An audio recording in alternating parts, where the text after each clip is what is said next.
ಹೊರಗಡೆಯಿಂದ ಐಸ್ ಕ್ರೀಮನ್ನು ತಂದು ತಿನ್ನೋದಕ್ಕಿಂತ ಮನೆಯಲ್ಲಿ ಹೆಲ್ದಿಯಾದಂತಹ ಐಸ್ ಕ್ರೀಮನ್ನು ಮಾಡಿದ್ರೆ ಮಕ್ಕಳಂತೂ ಈ ಐಸ್ ಕ್ರೀಮನ್ನು ದಿನವೂ ಮಾಡ್ಕೊಳ್ಳೋದಕ್ಕೆ ಹೇಳ್ತಾರೆ. ಇದು ದೊಡ್ಡವ್ರಿಗಂತೂ ಫೇವ್ರೇಟ್ ಆಗಿಬಿಡತ್ತೆ. ಇದಕ್ಕೆ ಸಕ್ಕರೆ ಬೇಡ, ಕ್ರೀಮ್ ಕೂಡ ಬೇಕಾಗಿಲ್ಲ. ಮನೆಯಲ್ಲಿರುವಂತಹ 3-4 ಸಾಮಗ್ರಿಯಲ್ಲಿ ಈ ರುಚಿಯಾದ ಟೇಸ್ಟಿಯಾದಂತಹ ಒಂದು ಐಸ್ ಕ್ರೀಮನ್ನು ಹೇಗೆ ಮಾಡೋದು, ಹಾಗೆ ಏನೆಲ್ಲ ಸಾಮಗ್ರಿ ಬೇಕು ಅಂತ ನೋಡೋಣ. ಹಲೋ ಫ್ರೆಂಡ್ಸ್, ನಮಸ್ತೆ. ಶ್ರೀ ಮ್ಯಾಜಿಕ್ ಕಿಚನ್ಗೆ ಸುಸ್ವಾಗತ. ಇದನ್ನು ಮಾಡ್ಕೊಳ್ಳೋದಕ್ಕೆ ನಾನಿಲ್ಲಿ ಸುಮಾರು 1 ಕಪ್ ಆಗೋಷ್ಟು ಕಡಲೆ ಬೀಜವನ್ನು ತೊಗೊಳ್ತಾ ಇದ್ದೀನಿ. ಇದನ್ನು ಒಂದು 5 ನಿಮಿಷ ತನಕ ಡ್ರೈ ರೋಸ್ಟ್ ಮಾಡ್ಕೊಳ್ಬೇಕಾಗತ್ತೆ. ತುಂಬ ಬ್ಲ್ಯಾಕ್ ಕಲರ್ ಆಗೋ ತನಕ ಹುರ್ಕೊಳ್ಬೇಕಂತೇನಿಲ್ಲ. ಲೈಟಾಗಿ ಕಲರ್ ಚೇಂಜ್ ಆಗ್ತಾ ಇದೆ ಅನ್ನೋ ತನಕ ಇದನ್ನು ಹುರ್ಕೊಂಡ್ರೆ ಸಾಕು. ನೋಡಿ, ಇದೀಗ ಕಲರ್ ಕೂಡ ಚೇಂಜ್ ಆಗ್ತಾ ಬರ್ತಾ ಇದೆ. ಹಾಗೆ ಸಿಪ್ಪೆ ಕೂಡ ಬಿಡ್ತಾ ಇದೆ. ಸಿಪ್ಪೆ ಬಿಡಬೇಕು, ಅಲ್ಲಿ ತನಕ ಇದನ್ನು ಹುರ್ಕೊಂಡ್ರೆ ಸಾಕಾಗುತ್ತೆ. ತುಂಬ ಬ್ಲ್ಯಾಕ್ ಆಗೋ ತನಕ ಮಾಡಿಕೊಂಡ್ರೆ ಐಸ್ ಕ್ರೀಮ್ ಕೂಡ ಕಪ್ಪಗೆ ಬರುತ್ತೆ. ಹಾಗಾಗಿ ನಾನು ಈ ರೀತಿ ಸಿಪ್ಪೆ ಉದುರ್ತಾ ಇದೆ ಅನ್ನುವಾಗ ಗ್ಯಾಸ್ ಫ್ಲೇಮನ್ನು ಆಫ್ ಮಾಡಿ ತಣ್ಣಗಾಗೋದಕ್ಕೆ ಇಟ್ಟಿದ್ದೆ.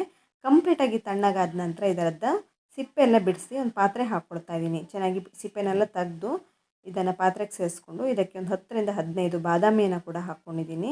ಜೊತೆಗೆ ಒಂದು 10-15 ಗೋಡಂಬಿಯನ್ನು ಹಾಕ್ಕೊಳ್ತಾ ಇದ್ದೀನಿ. ಬೇರೆ ಡ್ರೈ ಫ್ರೂಟ್ಸ್ ಎಲ್ಲ ನಿಮಗೆ ಇಷ್ಟ ಇದ್ದರೆ ಹಾಕ್ಕೊಳ್ಬೋದು. ಇದಕ್ಕೀಗ ನೀರನ್ನು ಹಾಕಿಬಿಟ್ಟು ಸುಮಾರು 1 ಗಂಟೆ ಹೊತ್ತು ಇದನ್ನು ನೆನೆ ಹಾಕ್ಕೊಳ್ಬೇಕಾಗತ್ತೆ. ಚೆನ್ನಾಗಿ ನೆನೆಕೊಂಡ್ರೆ ತುಂಬ ಚೆನ್ನಾಗಾಗುತ್ತೆ ಐಸ್ ಕ್ರೀಮ್ ಮಾಡ್ಕೊಳ್ಳೋದಕ್ಕೆ.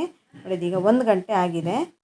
1 ಗಂಟೆ ನಂತರ ನೋಡಿ, ಈ ಬಾದಾಮ್ ಸಿಪ್ಪೆನ ಕೂಡ ನೀಟಾಗಿ ತಗೊಳ್ಳಿಕ್ಕಾಗ್ತಾಯಿದೆ. ಸಿಪ್ಪೆ ಕೂಡ ಚೆನ್ನಾಗಿ ಬರ್ತಾಯಿದೆ, ತೆಗೆಯೋದಕ್ಕೆ ಕೂಡ ಆಗ್ತಾಯಿದೆ. ಅಟ್ಲೀಸ್ಟ್ 1 ಗಂಟೆ ಹೊತ್ತಾದರೂ ನೆನೆ ಹಾಕ್ಕೊಳ್ಬೇಕಾಗತ್ತೆ. ಈಗ 1 ಗಂಟೆ ಆದ ನಂತರ ಇದನ್ನೆಲ್ಲ ಕ್ಲೀನಾಗಿ ರೆಡಿ ಮಾಡಿಕೊಂಡು ಇವಾಗ ಇದನ್ನು ತೆಗೆದು ಮಿಕ್ಸಿ ಜಾರ್ಗೆ ಹಾಕ್ಕೊಳ್ತಾ ಇದ್ದೀನಿ. ನೀರನ್ನು ಹಾಕ್ಕೊಳ್ತಾ ಇಲ್ಲ. ಆ ನೀರನ್ನು ಬಿಸಾಕಿಬಿಟ್ಟು ಫ್ರೆಶ್ ಆಗಿರುವಂಥ ನೀರನ್ನು ಇದಕ್ಕೆ ಹಾಕಿಬಿಟ್ಟು ಇದನ್ನು ಗ್ರೈಂಡ್ ಮಾಡ್ಕೊಳ್ತಾ ಇದ್ದೀನಿ. ಆದಷ್ಟು ನುಣ್ಣಗೆ ಪೇಸ್ಟ್ ರೀತಿಯಲ್ಲಿ ಇರಬೇಕು, ಅಷ್ಟು ನುಣ್ಣಗೆ ಇದನ್ನು ಗ್ರೈಂಡ್ ಮಾಡ್ಕೊಳ್ಬೇಕು. ನೋಡಿ, ಒಂದು ಚೂರು ತರ್ತರಿ ಏನೂ ಇಲ್ಲ, ನಯವಾಗಿರುವಂಥ ಒಂದು ಪೇಸ್ಟನ್ನು ರೆಡಿ ಮಾಡ್ಕೊಂಡಿದ್ದೀನಿ. ಇದನ್ನು ಸೈಡಲ್ಲಿ ಇಟ್ಬಿಟ್ಟು ಈಗ ಒಂದು ದಪ್ಪ ತಳದ ಪಾತ್ರೆಯನ್ನು ತೊಗೊಂಡಿದ್ದೀನಿ. ಇದಕ್ಕೆ 1 ಲೀಟ್ರ್ ಹಾಲನ್ನು ಹಾಕ್ಕೊಳ್ತಾ ಇದ್ದೀನಿ. ಆದಷ್ಟು ಗಟ್ಟಿ ಹಾಲನ್ನೇ ಉಪಯೋಗಿಸ್ಕೊಳ್ಬೇಕಾಗತ್ತೆ. ನಾನು ನಂದಿನಿಯವರ ಆರೆಂಜ್ ಕಲರ್ ಪ್ಯಾಕೆಟನ್ನು ತೊಗೊಂಡಿದ್ದೀನಿ. ಇನ್ನೂ ಗಟ್ಟಿ ಹಾಲು ಸಿಕ್ಕಿದರೆ ಅದನ್ನು ಕೂಡ ಉಪಯೋಗಿಸ್ಕೊಳ್ಬೋದು. ಇದನ್ನು ಚೆನ್ನಾಗಿ ಬಿಸಿ ಮಾಡ್ಕೊಳ್ಬೇಕಾಗತ್ತೆ. ಚೆನ್ನಾಗಿ ಬಿಸಿ ಮಾಡಿಕೊಂಡು ಈ 1 ಲೀಟ್ರ್ ಹಾಲು ಅನ್ನೋದು 3/4 ಲೀಟ್ರ್ ಆಗೋಷ್ಟು ಆಗಬೇಕು. ಅಲ್ಲಿ ತನಕ ಚೆನ್ನಾಗಿ ಇದನ್ನು ಕುದಿಸ್ಕೊಂಡು ಗಟ್ಟಿ ಮಾಡ್ಕೊಳ್ಳಿ. ಇದನ್ನು ಹಾಗೆ ಬಿಡ್ತಾ ಇದ್ದೀನಿ ಚೆನ್ನಾಗಿ ಕುದಿಯೋದಕ್ಕೆ. ಮೇಲ್ಗಡೆ ಕೆನೆ ಬರುತ್ತೆ. ನಂತರ ಅದನ್ನು ಮಿಕ್ಸ್ ಮಾಡ್ಕೊಳ್ತಾ ತಿರ್ಗಿಸ್ತಾ ಬರಬೇಕು, ಇಲ್ಲಾಂದರೆ ತಳ ಅಂಟ್ಕೊಂಡು ಬಿಡುತ್ತೆ. ಇದೀಗ ನೋಡಿ, ಕೆನೆ ರೀತಿ ಬಂದಿದೆ. ಇವಾಗ ಇದೆ ಮಿಕ್ಸ್ ಮಾಡ್ಕೊಳ್ತಾ ಇದ್ದೀನಿ ನಾನು. ಇದೇ ರೀತಿ ಮಾಡ್ಕೊಳ್ತಾ ಬನ್ನಿ, ಆವಾಗ ತಳ ಅಂಟ್ಕೊಳ್ಳಲ್ಲ. ಇದಕ್ಕೀಗ ನಾನು ಕೇಸರಿ ದಳಗಳನ್ನು ಹಾಕ್ಕೊಳ್ತಾ ಇದ್ದೀನಿ. ಇದು ಆಪ್ಷನಲ್ಲು, ಇದ್ದರೆ ಹಾಕ್ಕೊಳ್ಳಿ, ಇಲ್ಲದೇ ಇದ್ರೂ ಪರವಾಗಿಲ್ಲ. ಇಲ್ಲದೇ ಇದ್ದರೆ ನೀವು ಚಿಟಿಕೆ ಅರಿಶಿಣವನ್ನು ಕೂಡ ಹಾಕ್ಕೊಳ್ಬೋದು. ಅದು ಕಲರ್ಗೂ ಚೆನ್ನಾಗಿರುತ್ತೆ, ಹಾಗೆ ಫ್ಲೇವರ್ ಕೂಡ ಒಂದು ಸ್ವಲ್ಪ ಡಿಫ್ರೆಂಟಾಗಿ ಬರುತ್ತೆ. ಇದೀಗ ನೋಡಿ, ಹಾಲು ಕೂಡ ಚೆನ್ನಾಗಿ ಕುದೀತಾ ಇದೆ. ಒಂದು ಚಿಟಿಕೆ ಆಗೋಷ್ಟು ಅರಿಶಿಣ ಪೌಡ್ರನ್ನ ಹಾಕ್ಕೊಂಡಿದ್ದೀನಿ ನಾನು. ಒಳ್ಳೆ ಕಲರ್ ಕೂಡ ಬಂದಿದೆ. ಇದೀಗ ನಿಮಗೆ ಪ್ಲೈನಾಗೇ ಬೇಕಂತಿದ್ರೆ ಕಲ್ಲರ್ ಅಥವಾ ಕೇಸರಿ ದಳ ಏನೂ ಹಾಕ್ಕೊಳ್ಬೇಕಂತೇನಿಲ್ಲ. ಅರಿಶಿಣವನ್ನು ಕೂಡ ಹಾಕ್ಕೊಳ್ಬೇಕಂತೇನಿಲ್ಲ.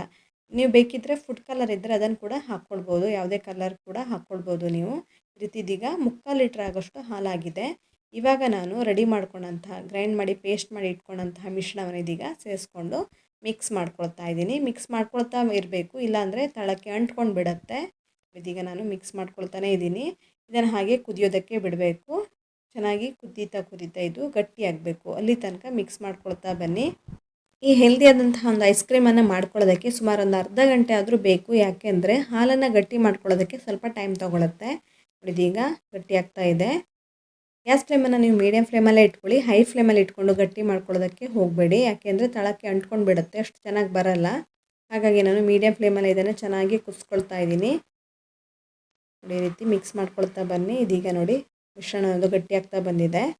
ಈ ರೀತಿ ಗಟ್ಟಿಯಾಗಬೇಕು, ಕಾಣಿಸ್ತಿರ್ಬೋದು.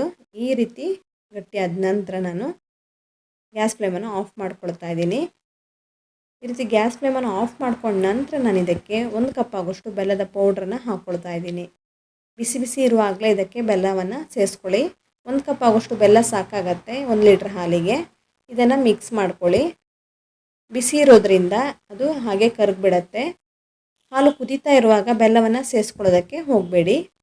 ಹಾಲು ಕುದೀತಾ ಇರುವಾಗ ಬೆಲ್ಲವನ್ನು ಹಾಕ್ಕೊಂಡ್ರೆ ಹಾಲು ಒಡೆಯುವಂಥ ಚಾನ್ಸಸ್ ಇರುತ್ತೆ. ಹಾಗಾಗಿ ಗ್ಯಾಸ್ ಫ್ಲೇಮನ್ನು ಆಫ್ ಮಾಡಿಕೊಂಡು ಕೊನೆಯದಾಗಿ ನಾನು ಬೆಲ್ಲವನ್ನು ಸೇರಿಸ್ಕೊಂಡಿದ್ದೀನಿ. ಮಿಕ್ಸ್ ಮಾಡಿಬಿಟ್ಟು ಅದನ್ನು ಕಂಪ್ಲೀಟಾಗಿ ತಣ್ಣಗಾಗೋದಕ್ಕೆ ಇಡ್ತಾಯಿದ್ದೀನಿ.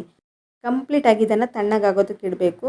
ಕಂಪ್ಲೀಟಾಗಿ ತಣ್ಣಗಾದ ನಂತರ ಇದನ್ನು ಮಿಕ್ಸಿ ಜಾರ್ಗೆ ಹಾಕ್ಕೊಂಡು 1 ಸೆಕೆಂಡ್ ಅಥವಾ 2 ಸೆಕೆಂಡ್ ಇದನ್ನು ಮಿಕ್ಸ್ ಮಾಡಿಕೊಂಡ್ರೆ ಆಯಿತು. ಮಿಕ್ಸಿ ಜಾರಲ್ಲಿ ಗ್ರೈಂಡ್ ಮಾಡಿಕೊಂಡ್ರೆ ಆಯಿತು. ನೋಡಿ, ಈ ರೀತಿ ಸ್ವಲ್ಪ ಹಾಕ್ಕೊಂಡು ಒಂದು 2 ಬ್ಯಾಚ್ ಮಾಡ್ಕೊಂಡು ಇದನ್ನು ನಾನು ಗ್ರೈಂಡ್ ಮಾಡ್ಕೊಂಡಿದ್ದೀನಿ. ನೋಡಿ, ಈ ರೀತಿ ಕ್ರೀಮಿಯಾಗಿರುವಂಥ ಒಂದು ಟೆಕ್ಸ್ಚರ್ ಇದೀಗ ರೆಡಿಯಾಗಿದೆ. ಇದನ್ನೀಗ ನಾನು ಈ ರೀತಿ ಒಂದು ಗ್ಲಾಸ್ ಜಾರ್ಗೆ ಟ್ರಾನ್ಸ್ಫರ್ ಮಾಡ್ಕೊಳ್ತಾ ಇದ್ದೀನಿ. ನಿಮ್ಮ ಹತ್ರ ಈ ರೀತಿ ಇಲ್ಲದಿದ್ದರೆ ಸ್ಟೀಲ್ ಬಾಕ್ಸ್ ಇದ್ದರೆ ಅದಕ್ಕೆ ಕೂಡ ಹಾಕ್ಕೊಳ್ಬೋದು ನೋಡಿ ಈ ರೀತಿ, ಅಥವಾ ಪ್ಲಾಸ್ಟಿಕ್ ಡಬ್ಬಿ ಇದ್ದರೆ ಅದಕ್ಕೆ ಕೂಡ ಸೇರಿಸ್ಕೊಂಡು ಇದನ್ನು ಸೆಟ್ ಮಾಡ್ಕೊಳ್ಳೋದಕ್ಕೆ ಇಡ್ಬೋದು. 2 ಬ್ಯಾಚ್ ಮಾಡಿಕೊಂಡು ಅದನ್ನು ಗ್ರೈಂಡ್ ಮಾಡಿಕೊಂಡು ಈ ಪಾತ್ರೆಗೆ ಹಾಕ್ಕೊಂಡಿದ್ದೀನಿ. ಇದನ್ನೀಗ ಫಾಯಿಲ್ ಪೇಪರ್ ಮೂಲಕ ಕ್ಲೋಸ್ ಮಾಡ್ಕೊಳ್ತಾ ಇದ್ದೀನಿ. ನೋಡಿ ಈ ರೀತಿ ಫಾಯಿಲ್ ಪೇಪರ್ ಇದ್ದರೆ ಅದನ್ನು ಉಪಯೋಗಿಸಿ, ಇಲ್ಲಾಂದರೆ ಪ್ಲಾಸ್ಟಿಕ್ ಕವರ್ ಇದ್ದರೆ ಅದನ್ನು ಕೂಡ ಉಪಯೋಗಿಸ್ಕೊಳ್ಬೋದು. ಇದನ್ನೀಗ ನಾನು ಮುಚ್ಚಿಡ್ತಾ ಇದ್ದೀನಿ. ಈ ರೀತಿ ಫಾಯಿಲ್ ಪೇಪರ್ ಅಥವಾ ಪ್ಲಾಸ್ಟಿಕ್ ಶೀಟನ್ನು ಹಾಕೊಳ್ಳೋದ್ರಿಂದ ಐಸ್ ಕ್ರಿಸ್ಟಲ್ ಫಾರ್ಮ್ ಆಗೋಲ್ಲ ಮೇಲ್ಗಡೆ. ಇಲ್ಲಾಂದರೆ ಡೈರೆಕ್ಟಾಗಿಯೇ ನೀವು ಮುಚ್ಚಿಟ್ಬಿಟ್ರೆ ಐಸ್ ಕ್ರೀಮ್ ಮೇಲ್ಗಡೆ ಐಸ್ ಕ್ರಿಸ್ಟಲ್ ಥರ ಬಂದುಬಿಡುತ್ತೆ, ವೈಟ್ ರೀತಿ ಐಸ್ ಕ್ರಿಸ್ಟಲ್ಲು ಐಸ್ ಕ್ರೀಮ್ ಮೇಲ್ಗಡೆ ಬಂದುಬಿಡುತ್ತೆ. ಇದೀಗ ಒಂದು 5-6 ಗಂಟೆ ಆಗಿದೆ. 5-6 ಗಂಟೆ ನಂತರ ಇದನ್ನು ಓಪನ್ ಮಾಡ್ತಾ ಇದ್ದೀನಿ. ನೋಡಿ ಎಷ್ಟು ಕ್ರೀಮಿಯಾಗಿ ಬಂದಿದೆ. ನೀವು ಇದನ್ನು ಹಾಗೆ ಕೂಡ ಸರ್ವ್ ಮಾಡ್ಬೋದು. ಇನ್ನೂ ಕ್ರೀಮಿಯಾಗಿ ಬೇಕಂತಿದ್ರೆ ಇದನ್ನು ತಿರ್ಗಾ ನೀವು ತೆಗೆದು ಮಿಕ್ಸಿ ಜಾರ್ಗೆ ಹಾಕಿಬಿಟ್ಟು ಇನ್ನೊಂದು ರೌಂಡು ಗ್ರೈಂಡ್ ಮಾಡಿಕೊಂಡು ನಂತರ ತಿರ್ಗಾ ಸೆಟ್ ಮಾಡೋದಕ್ಕೆ ಇಡಬೇಕಾಗತ್ತೆ. ನಾನಿದೀಗ ತಿರ್ಗಾ ಒಂದು ಸಲ ಗ್ರೈಂಡ್ ಮಾಡ್ಕೊಂಡಿದ್ದೀನಿ. ತಿರ್ಗಾ ಅದೇ ಪಾತ್ರೆಗೆ ಇದನ್ನು ಹಾಕಿಬಿಟ್ಟು ಸೆಟ್ ಮಾಡೋದಕ್ಕೆ ಇಡ್ತಾಯಿದ್ದೀನಿ. ಇದನ್ನೀಗ ನಾನು 7-8 ಗಂಟೆ ತನಕ ಸೆಟ್ ಆಗೋದಕ್ಕೆ ಇಡ್ತಾಯಿದ್ದೀನಿ. ಅದೇ ರೀತಿ ಇದನ್ನೀಗ ಎಲ್ಲವನ್ನು ಹಾಕಿಬಿಟ್ಟು ಮಿಶ್ರಣವನ್ನು ಹಾಕಿಬಿಟ್ಟು ಮೇಲ್ಗಡೆ ನಾನು ಟೂಟಿ ಫ್ರೂಟಿಯನ್ನು ಹಾಕ್ಕೊಳ್ತಾ ಇದ್ದೀನಿ. ಇದು ಆಪ್ಷನಲ್ಲು, ಬೇಕಾದರೆ ಹಾಕ್ಕೊಳ್ಬೋದು. ಈ ರೀತಿ ಟೂಟಿ ಫ್ರೂಟಿ ಇಲ್ಲದಿದ್ದರೆ ಡ್ರೈ ಫ್ರೂಟ್ಸನ್ನು ಕೂಡ ಚಿಕ್ಕದಾಗಿ ಕಟ್ ಮಾಡಿಕೊಂಡು ಮೇಲ್ಗಡೆ ಹಾಕ್ಕೊಳ್ಬೋದು. ನಂತರ ತಿರ್ಗಾ ಇದನ್ನು ಮುಚ್ಚಿಡ್ತಾ ಇದ್ದೀನಿ. ಈ ರೀತಿ ಫಾಯಿಲ್ ಪೇಪರಿಂದ ಕವರ್ ಮಾಡಿಕೊಂಡು ಲಿಡ್ಡನ್ನು ಕ್ಲೋಸ್ ಮಾಡಿಕೊಂಡು ಫ್ರೀಝರಲ್ಲಿ ಸುಮಾರು 7-8 ಗಂಟೆ ಹೊತ್ತು ಇದನ್ನು ಫ್ರೀಸ್ ಆಗೋದಕ್ಕೆ ಇಡ್ತಾ ಇದ್ದೀನಿ. ಚೆನ್ನಾಗಿ ಸೆಟ್ ಆಗುತ್ತೆ ಐಸ್ ಕ್ರೀಮ್ ಅನ್ನೋದು. ನೋಡಿ ಇದೀಗ 7-8 ಗಂಟೆ ಆಗಿದೆ. ನಂತರ ಇದನ್ನು ಓಪನ್ ಮಾಡಿ ತೋರಿಸ್ತಾ ಇದ್ದೀನಿ. ಕೂಡಲೇ ಇದನ್ನು ತೆಗೆಯೋದಕ್ಕಾಗಲ್ಲ, ಯಾಕೆಂದರೆ ಸ್ವಲ್ಪ ಗಟ್ಟಿಯಾಗಿರುತ್ತೆ. 1 ನಿಮಿಷದ ತನಕ ರೂಮ್ ಟೆಂಪ್ರೇಚರಲ್ಲೇ ಇಟ್ಬಿಟ್ಟು ನಂತರ ಇದನ್ನು ಈ ರೀತಿ ತೆಗೀರಿ. ತುಂಬ ನೀಟಾಗಿ ಬರುತ್ತೆ. ಕ್ರೀಮಿಯಾಗಿರೋಂಥ ಒಂದು ಐಸ್ ಕ್ರೀಮ್ ಮನೆಯಲ್ಲೇ ಸಿಂಪಲಾಗಿ ರೆಡಿ ಮಾಡ್ಕೊಳ್ಬೋದು. ಯಾವ ರೀತಿ ಬಂದಿದೆ ಅಂತ ಕಾಣಿಸ್ತಿರ್ಬೋದು. ನೋಡಿ ಎಷ್ಟು ನೀಟಾಗಿ ತೆಗಿಯೋದಕ್ಕಾಗ್ತಾಯಿದೆ. ಮನೆಯಲ್ಲೇ ಹೊರಗಡೆ ಸಿಗುವಂಥ ಐಸ್ ಕ್ರೀಮನ್ನು ಸಿಂಪಲಾಗಿ ಆರೋಗ್ಯಕರವಾಗಿ ಮಾಡ್ಕೊಳ್ಬೋದು. ನೋಡಿ ಎಷ್ಟು ರುಚಿಯಾಗಿ ಬರುತ್ತೆ ಅಂದರೆ ಮಕ್ಕಳಂತೂ ಪ್ರತಿದಿನ ಇದನ್ನೇ ಮಾಡ್ಕೊಡೋದಕ್ಕೆ ಹೇಳ್ತಾರೆ. ಇದನ್ನು ನೀವು ಪ್ರತಿದಿನ ಮಾಡಿಕೊಟ್ರೂ ಏನು ಪರವಾಗಿಲ್ಲ, ಆರೋಗ್ಯಕ್ಕೂ ಕೂಡ ಒಳ್ಳೆಯದೇ. ಯಾಕೆಂದರೆ ನಾನು ಇದಕ್ಕೆ ಯಾವುದೇ ರೀತಿ ಸಕ್ಕರೆ ಬಳಸಿಲ್ಲ, ಶೇಂಗಾ ಬೀಜವನ್ನು ಬಳಸಿ ಕಡಲೆ ಬೀಜವನ್ನು ಬಳಸ್ಕೊಂಡು ಈ ಐಸ್ ಕ್ರೀಮನ್ನು ಮಾಡಿರೋದ್ರಿಂದ ಆರೋಗ್ಯ ಕೂಡ ಒಳ್ಳೆಯದೇ. ಈ ಬೇಸಿಗೆಗಾಲದಲ್ಲಿ ಇದನ್ನು ಖಂಡಿತವಾಗಿ ನೀವು ಮನೇಲಿ ಒಂದ್ಸಲ ಟ್ರೈ ಮಾಡಿ ನೋಡಿ. ಹಾಗೆ ಹೇಗೆ ಬಂತು ಅಂತ ಕಮೆಂಟ್ ಸೆಕ್ಷನ್ನಲ್ಲಿ ತಪ್ಪದೇ ಕಮೆಂಟ್ ಮಾಡಿ. ಹಾಗೆ ನೀವು ಎಲ್ಲಿಂದ ಕಮೆಂಟ್ ಮಾಡ್ತಾ ಇದ್ದೀರಂತಲೂ ತಪ್ಪದೇ ಮೆನ್ಷನ್ ಮಾಡಿ. ಈ ಐಸ್ ಕ್ರೀಮ್ ಅಂತೂ ಮಕ್ಕಳಿಗಂತಲ್ಲ ದೊಡ್ಡವರು ಕೂಡ ಫೇವ್ರೇಟ್ ಆಗಿಬಿಡುತ್ತೆ, ಅಷ್ಟು ರುಚಿಯಾಗಿ ಬರುತ್ತೆ. ಒಂದು ಸಲ ಮಾಡಿಕೊಂಡ್ರೆ ಯಾವಾಗಲೂ ಇದೇ ರೀತಿ ಮಾಡ್ಕೊಳ್ಳೋದಕ್ಕೆ ಹೇಳ್ತಾರೆ ಮನೆಯಲ್ಲಿ.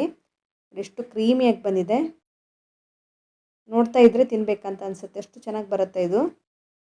ಫ್ರೆಂಡ್ಸ್, ನೀವು ಯಾವ ರೀತಿ ಐಸ್ ಕ್ರೀಮನ್ನು ಇಷ್ಟಪಡ್ತೀರಾ, ಯಾವ ರೀತಿ ಐಸ್ ಕ್ರೀಮನ್ನು ನಾನು ನೆಕ್ಸ್ಟ್ ಟ್ರೈ ಮಾಡಬೇಕು ಅಂತ ಮೆನ್ಷನ್ ಮಾಡಿ.